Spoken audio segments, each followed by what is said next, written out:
Okay. I'm listening. So there's chums, yes, but it's the type of farming that's really interesting. Going green and farming is the way to go, man. Feeding the nation and everything. Yeah. So the greatest rapper, one of, has now become the greatest farmer. Okay. Calligraph. And no. Kaka King. No, and it's King Kaka. But I'm talking about Snoop Dogg. Okay. Snoop Dogg. Okay. So he is raking in high profits from farming high products. Okay. Latest millionaire farmer because he invested about $25 million in marijuana. Okay. And he had done this even before California had legalized it. So he was like, did it undercover. Yeah. When guys were going the Bitcoin way, he went the marijuana coin way. But yeah, so he's now raking in millions, obviously. So much so that as much as he has the farm where, it's acres and acres and acres of marijuana in California, he really knows the business. So much so he now wants to join forces with the California chain of marijuana distributors. No, fast food restaurants, all right, to have like a weed-themed promotion for fast food lovers. So like a munchies thing. Okay, like a munchies or something like a weed burger. For now, yeah. Yeah, like a weed burger. Yeah, something like that. And he's so good in this, he's become like the best weed farmer. Anybody who's trying to join the business and start farming weed passes through him and goes to him like for advice. He's like the godfather. It's the godfather of weed farming. Yes. So now ex-boxing champ Mike Tyson has launched a 40-acre weed farm in California. Okay. And the first person that he went to speak to was Snoop Dogg. Exactly. The godfather. And Snoop has already... Actually, he's the weed father. The weed father. Snoop has already reached out to Tyson and they're sharing tips, what's trying to grow, like what can you do to market your product, and make the millions. How much money has the Snoop Dogg made? Billions. Billions of dollars or Dollars. He started off with investing just $25 million. And he didn't need the Cambridge Analytica. No, he didn't. Yes. He just needed like weed. Fertilizer. Bangi. Ameivuta na akaielewa. Sasa ameipanda and is raking in billions of shillings. Mami, na uliniambia nisivute bangi. So the question is this though, because he started before even like California. You can imagine if Snoop's mom is alive, which I doubt because Snoop is very, very old. Yeah. She must be very really extremely proud of Snoop. Well, the money is coming in, so because let me tell you, that's the only thing that mothers love. When you're making money, when you're successful, it doesn't matter how the money came in. Yeah, he's like really making tons of money. But what I want to know though, because in my heart, whenever I'm asked this question, I know you get this question too. If it wasn't radio, what would you be doing? I'm always like, farming, because I love that life. If we wake up tomorrow and Kenya decided that they've legalized weed, yes, okay, would you actually go into the business of farming weed? Or would you be like, it's still a drug, guys? Like, I don't think I want to dab into that. Trust me, man. I keep on telling you all the time, yo. Yeah. Anything that God has giveth, you taketh. So would you farm, not indulge? Yes, I wouldn't take it. I would farm. I'd be like the legit weed father of East Africa. Yeah. Yes, because you know what? Guys are already doing coffee farming. Guys are doing tea farming. Guys are doing mirror farming, pineapple. Yeah. So how about I flip the script, yo? Yeah. If this thing is legalized today, the first thing I'm doing is I'm quitting my job and I go buy the biggest chunk of land. Ama nachukua ile ya Diamond ile alipatiwa na Maina. Na namwambia Diamond, please can I lease this property? As you're doing music, let me be planting some bangi. I don't know. I have my reservations.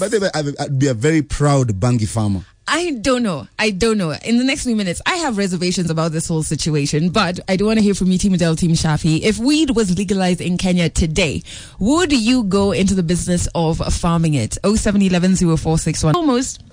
What we do want to know from you is that obviously there's reports all around that the godfather of high farming is Snoop Dogg. And by high farming, I mean he has a farm, acres and acres and acres, where he's growing marijuana in California. He invested $25 million. This was even before California had legalized the drug.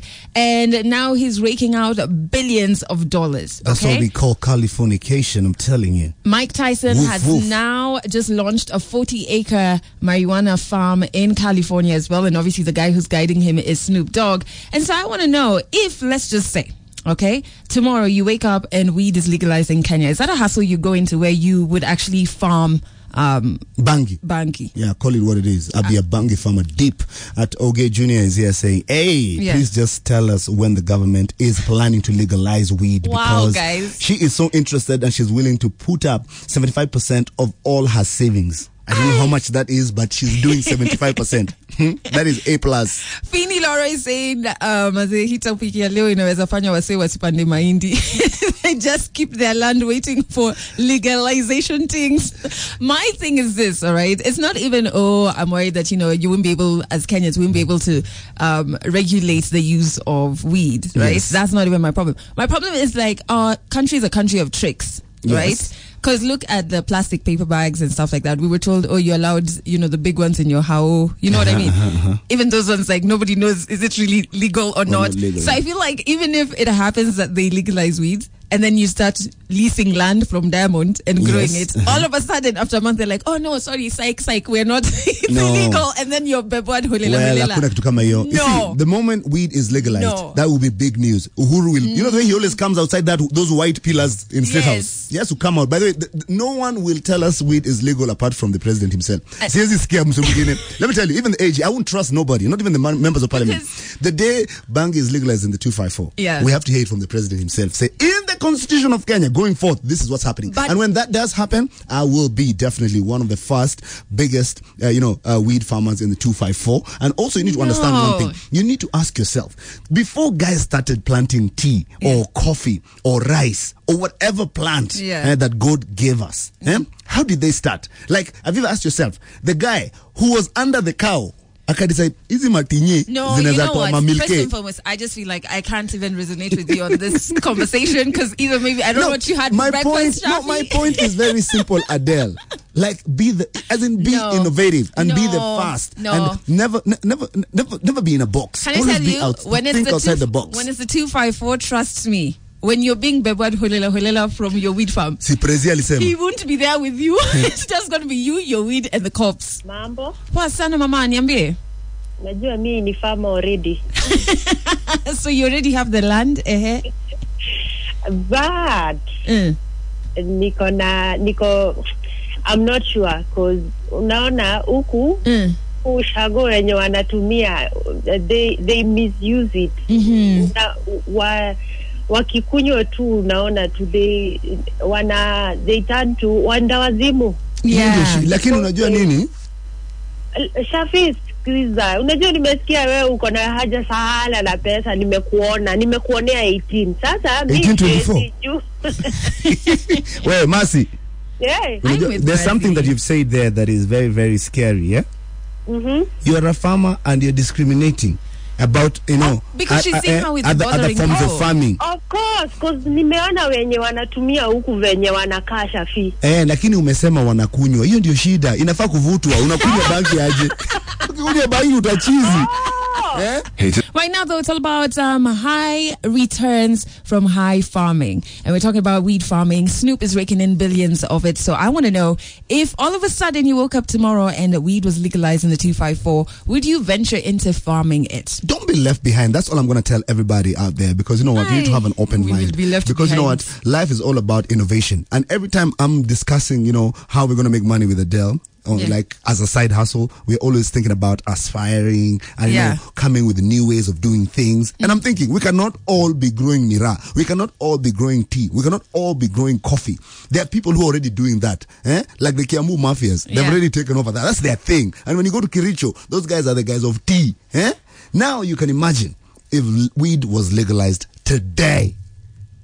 However, you'd be the first person, man. Cecilia Otunga says, if it was legalized everywhere, everyone would plant it, then it floods the market, then there's no profits, which is kind of true. We've seen it happen before in Kenya, so that's true. And that's what we call fluctuation. My question is also this, like how, I'm very serious about farming, but not weed farming, So like you talk about with Famo, and then they introduce you to your kuzo, who's also in farming, to give you tips. How will you explain at family gatherings like what you do? Like even to your grandma. Mimi upanda bangi. Period. Unaona ile gari ko pale nje granny, Nana, you seeing the car outside there? Dana, are you seeing that Range Rover? Have you seen they talk about me in all the papers? Nana, I am the first in this family to make $1 billion. Hey, please, what do you mean? How will I have this conversation? Mimi upanda bangi, and na sisters.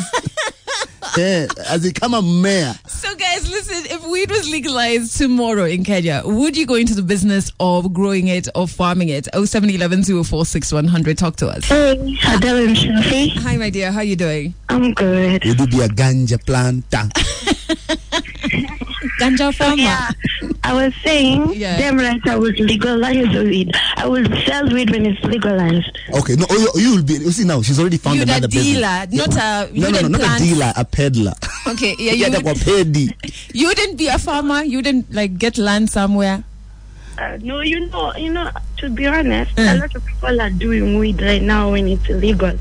So imagine when it's legal, you will really invest. You'll rake it up like Nicki Minaj, yo. Bitcoins. And weed is not a drug, it's a natural. Yes. Okay, so what's your name, my dear? What's your name? Michelle. Ah, nice, Michelle. Tuko pamoja, by the way. Me and you, we are together, man. Wekele uzito. Yeah, really recognize us, really, you know? Yeah, man. But if you were a farmer and you'd planted stuff and it rains, you'd be like, yes. And speaking of farming, yes, weed farming, if weed was legalized in the 254, is that a business that you would dive into? Or are you like me and you're just like, Can I ask you a question? Yeah. America is a first world country, right? Before Trump, they were. Okay, forget about America. Let me take you to Europe. Amsterdam. Yes. We even have streets where people are making serious money, raking in money from selling of weed. It's been legalized and it's also been controlled. Yes, and people are using it in a controlled environment, and it's also some type of medication. Yes, and actually, there's a research that has confirmed that majority of people who are taking weed are above 40 and above. Yes, but and this is Kenya, and the young women. But this is Kenya. Ukienda kwa hizi colleges hapa hizi ma university zetu hazina machata. Let me tell you, 70 to 60% of all those demos, they are smoking, they are chronic smokers. But this is Kenya, and for me it's not even just regulation. No, in terms of Amsterdam and how everything is working, I'm like, this is Kenya first and foremost. My problem is actually Cecilia Otunga's point, where we'll all rush in to start planting. And then none of us are going to make chums. We're just going to sit there and be so depressed and maybe high. But, and then what? Hello, Shafi. Kiss, how are you? Fine, thank you. Stop. Now, where I come from, today you really talked about a good thing. Miner does not need time to advertise about plots and shambas. To reserve where you bang. Where do you come from? I come from Kisi. Muko na machamba ya bangi. I don't say I smoke weed. I know it's planted in South Nyanza. Where do you come from, Shafi? Me, I come from Kibera. Hapo ndio test. Hapo tunasianga kwanza. Okay, what are you doing on your phone? What is happening? What have you smoked? Now, let us be honest. Let's be honest. Yes. If it's a product, unakumbuka kweli, naita kweli ama quail eggs. Si watu waliingia huko. Waliingia mbaya sana, hata Adele. A long term, it's legal. It will be legalized, isn't it? Hizi pyramid scheme hii itaweza. Hizi pyramid hii ni kitu unaona kwa shamba na ni yako. Na ni ya Mungu. Na market itakuwa imefunguka. Na kuna areas tumemark kama South Nyanza, ukienda Mombasa huko karibu huko ndani. Na ukienda nini pia, na ukienda Lamu hapo katikati, huko unajua kuna shamba. So you export to Lamu. Wow. What will Lamu, we got you. You know, these are the people that Mercy was talking about now. Listen. A good businessman or a good business plan is when you've already seen the market. I know. No, this guy is seeing things. Seeing the future. No, but before we get to those big tunes, we have somebody who's not a stranger to Breakfast with the Stars, who's just walked into studio. We love his name, Gwada. Gwada Ogot. Ogot, Professor. Yes, Professor mwenyewe bwana. Yes, and he is here because we wanted to do a follow-up on what brought him here the first time, which was you leading the fight, which is a struggle and a half, to try and get weed legalized in Kenya. Yes. And I remember the first time that it was presented in the media, that's how we actually got to know about you. Newspapers and online. It was more of people weren't taking the serious issues. Yes. And until then, you came into studio and you explained to us with me. I was like, yeah. Yes. There's points and a half in here. So, how's it been since then? It's been last year. Last year. Yes, mid last year. Yes. And it's not weed. It's cannabis. It's cannabis. Cannabis sativa. Yes, please, Adele. Professor. Yes. Thank you very much, Adele, and thank you very much, Shafi. Yeah. And I thank God for this opportunity to be here. It is God who makes people meet. Yeah. I'm also glad to share that on 14th of this month, we had a session at the Senate, the second session, with the new Senate Committee on Health. Yeah. That sat to try and push forward the decriminalization and legalization of cannabis sativa in Kenya. And under the chairmanship of the Senator for Trans Nzoia, Michael Mbiti. Yeah. Mbito, I think. Yeah. Mbito. Yes, that's his name. Yeah. They are very keen, and they put some new points which arose from the amended petition we had done last time. Yeah. The first time I came here, we had done a petition mainly focusing on benefits amongst other issues. Yeah. But in the amended edition, we made about 5 new grounds, which I thought it was important to share, and which subsequently will form part of the discussion going forward. Yeah. One is that the entire policy on drugs that is used across the world and specifically in Kenya and Africa is UN originated. And it is pegged and centered on the UN Single Convention on Narcotic Drugs 1961, which means that this convention, which Kenya is bound to by signature, was signed in 1961 when we were still a colony. For our independence. Yeah. And whoever signed for us was an imposter. Yeah. We can't legitimize British rule over us, whichever way. He was an imposter and an alien. And in that signing, there was no cultural position considered, in the sense that there was no public participation in this process. And discussions with like Kenyans. Yes, we did not hear the Kikuyu perspective on grass. The Luo, we are a family of ethnic groups, and we must appreciate that each and every ethnic group has a contribution to make going forward. So when you presented this particular point, which is a very strong one, right? Yes. What was the reaction? The committee was very, very happy with the new information they had received. Yeah. But there were certain areas that they thought needed a bit of changing. One is that the petition was pegged on the Holy Bible also and God amongst the 5 key points. And they thought they didn't want that, and I thought that it is good, since even at the prayer at the committee meeting we started with a prayer. Yeah. So God was central and is central to everything we're doing, and I thought we cannot divorce ourselves from God in anything we do. And for a universal plant, like all plants are universal, we cannot peg it to the slants of either one sect or another, whether it's Islam.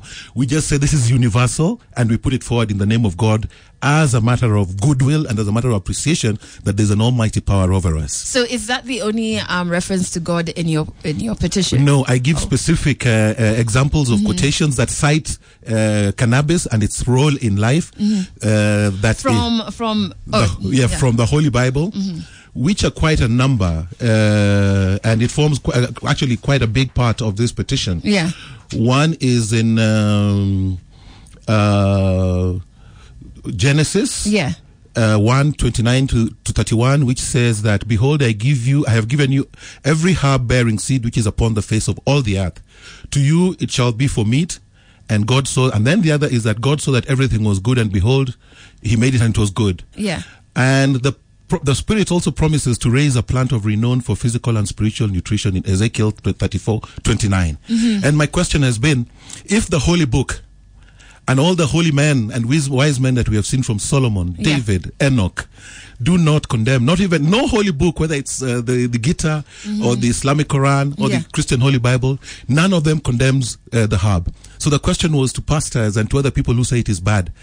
Are you saying that the product of God's hands is bad, or are you rewriting the Bible? Yes. You know, by setting new rules. And you know, like when you talk about God in Kenya, it's very like immediately there's emotional reaction. Yes. So the committee wants you to take out those bits. They didn't want the God part, and then the second aspect was that the 1961 UN Convention, which was signed on behalf of Kenya as a colony by imposters who had terrorized us and taken over our land, we were not involved. Yeah. And this is the same law that has been used. NACADA, Ministry of Health, everybody uses the UN position from 1961. Yet no one has come forward to say that, hey, we were not involved. Who is the UN? What does the UN have with the weed or with the cannabis that grows in my backyard? Why should I ask them for permission? And the main reason here is that we have brothers and sisters, sons and daughters who are in prison today for simply possessing and using the herb, which is a natural gift from God. And that's another point that we want to get to in the next 3 minutes, because I know that was also something in your petition about people who have been arrested. But we do have Professor Gwada Ogot. I cannot believe it's gone so far, like in your fights. You know what I mean? Like you've gotten a second and you have a third hearing coming up soon. Amendment, coming up soon. So we're going to be chumboying all the amendments that he has to make, and obviously we want to hear your voice in this as well. Team Adele, Team Shafi, if you have any questions or even just points, you can send those to us on Twitter, on Facebook at Kiss100 Kenya. Who is a celebrity, because guys have walked into studio just like, Daktari, Professor. And because he was on our show sometime last year, because we'd seen you in the news leading the fight to decriminalize and to legalize cannabis. Sativa. Yes. There we go. And so now you have had two hearings with the Senate Health Committee. Yes. And so the first one was a bit last year, dicey. Yes. Right? Yes. And I think it's because people made the petition all about you. Yes. And it was personalized. Yeah. Yes. And so now the second one, you said they were actually quite receptive and they were asking questions like, they clearly had done more reading this time. Yes. But now there's points that they're, having issues with, which is release of prisoners held for possessing and using cannabis. So currently, obviously, we have people in jail who've been jailed because it's illegal as per now for possession. And you say possession gets them up to, let's say, 20 years in jail. And so you want them released. Yes, we want them released. But the Senate Health Committee thought that should be directed towards, I think, the Justice and Legal Affairs Committee to act on the law, which I think will follow up as we go by. We'd like to go step by step. Yeah. And two, the second part they had an issue with was the withdrawal from the UN Convention, the Single Convention on Narcotic Drugs, 1961, which when you read is not only racist, it is faulty. If, for example, in Resolution 3 of the UN Convention, which deals with social conditions and protection against drug addiction, it says thus: considering that while drug addiction leads to personal degradation and social disruption, it happens very often that the deplorable social and economic conditions in which certain individuals and certain groups are living predispose them to drug addiction.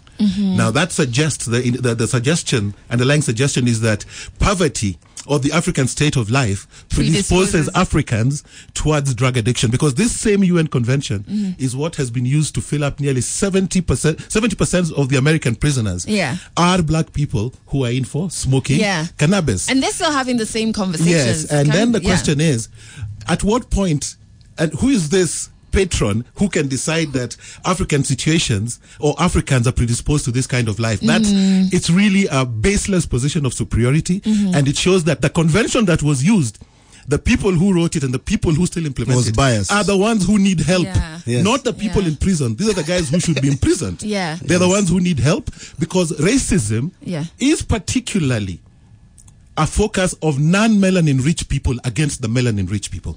Melanin rich people have no capacity to be racist because they're melanin rich. The people who have no melanin are the ones who are particularly purveying issues of racism. When somebody says, I'm white and superior, if you're white, then I'm colorful. Now, which is better, color TV or a black and white TV? Wow. Okay. So my question is this though, about the decriminalization, because the 20 years is just, it's ridiculous. It's ridiculous. Do we have to wait for this to see how this petition will go for that to be pushed? Because even with the points you're bringing out with, the Africans that we are predisposed to, blah, blah, blah, you know what I mean? And what the law is based on. It almost seems to me that it doesn't have to wait for the legalization of cannabis for people who are in jail for possession to actually see the light of day. Do you have to do one before the other? It appears one of the big things that came up, the new chair felt that public opinion was against it, yet they were going on. And he was wrong, because last year, when this thing came up, there were 3 opinion polls conducted on TV, and they scored between 69 and 75% for. Now, that is one. 2, it so happens, and very unfortunately so, that for you to be heard in Kenya, you have to mobilize people to go to the streets, make a scene out of it, for the Senate or for the Parliament or the August houses to hear. Now, we are saying that if that is what needs to be for us to be heard, we will mobilize demonstrations to ask people, please, this is our protest, this is what we're saying. We are not subjects of UN law. We are subject of Kenyan law, and Kenyan law must be constructed by Kenyans. And we must participate in that construction. If the UN has business interests in Kenya, it must not keep them, it must not be brought in a way that it hurts our society. Everybody in prison today on marijuana is there courtesy of UN crafted laws and UN business interests. And then another question that I have, when you had your hearing with the Senate Health Committee, the aspects of money, did that come up, the business angle? Because earlier on we were talking about, like, people like Mike Tyson who's going into growing, and there's so many people who are farming now, and it's a business, all right, especially like in California where it's legalized. So did that come up? Did you talk about, these revenue streams for Kenyans and also for the country? That's a very important aspect. The chairman mentioned that there's certain people from abroad who have approached them to do it on a large scale. Oh, wow. Yes. And for us, that went a bit against the grain of what we thought, because our initial petition, of which this is an amended version of, had stated that we wanted marijuana or cannabis grown by the people in the villages on small scale. Why? Because marijuana can treat, or cannabis can treat, up to 700 known diseases, and can be processed just by boiling or using alcohol, which means that you're able to have you're able to have a pharmacy in your house that you can process in your house. Now, that also meant that it also means that universal healthcare, the whole notion of universal healthcare, must be pegged to the legalization of marijuana. Number one, because it can do 700 known diseases in your house. So you have universal healthcare pegged to it, number one. And number two, besides the universal healthcare that is pegged to it, is that you cannot come up with a notion, because people use this thing for treating measles by smoking it, you blow it on the bodies of children, you wash children with it. What is the basis of what we talk about as a universal healthcare today in the country? Everybody's talking about it, but it's being talked about as packaged as the availability of Western pharmaceuticals in our hospitals. And we're saying no. Universal healthcare is the availability of marijuana and marijuana oil in each and every home. So is that going to be also the basis of the African pharmaceutical industry? So that's going to be a bone of contention, though, because like if they want to do it large scale, and then we want small scale guys like in different counties, in the villages and stuff, which makes sense because of accessibility for them and affordability. Plus, remember, it's still a weed. You know what I mean? You can get it anywhere. So, I think one of the things you need to remember is that the best medicine is organic medicine. That's a premium quality medicine. What we are given in terms of Western medicine, the process is actually the process, and most of it is harmful to us. And one of the biggest killers today is pharmaceutical medicine sold over the counter. We don't talk about it. Generic medicine. We don't talk about it because those guys have a lot of money that they can use to influence media direction. They can use to influence researchers, and you can't speak about it. It's an uphill battle. And then thirdly, there was also the cultural aspect. The word ganja is an anonym of the Luo word njaga. It's just turned around, which means I can give it an ethnic rooting. When I look at the Luya, they call it omsara, which means medicine. And when I look at the Luo, they also call it yath, which means medicine. So I am put in a position where I have to ask myself, do I listen to the logic of my father who is Luo and my mother who is Luya, or do I listen to this Gentile language called English? Do I go against my parents and tie myself with the ideas of a Westerner who colonized me? I have to side with the logic of my ancestry. That's the deep point. I remember you told us last time. Yes. I was like, what? Ganja. And then ganja is called? Ganja and jaga. Jaga, yes. Jamaicans, banner. I see where you got that. However, guys, listen, If you have any questions for Professor Gwada, do send those our way. We want to know what is the future, what's the next step, and how will we know about this. But you can send your questions in on Facebook, on Twitter at Kiss100 Kenya. Breakfast with the Stars. My name is Adele Onyango with Shafi, wherein we have Professor Gwada in studio. We're talking about legalizing cannabis sativa, and he is behind the petition. You've had your second hearing with the Senate Health Committee. McDan is saying, I can't believe what I'm hearing. When are we going to go to the streets to make it heard? So you mean to tell me some illnesses can be treated at home? Yeah, for me that is a bit... Many.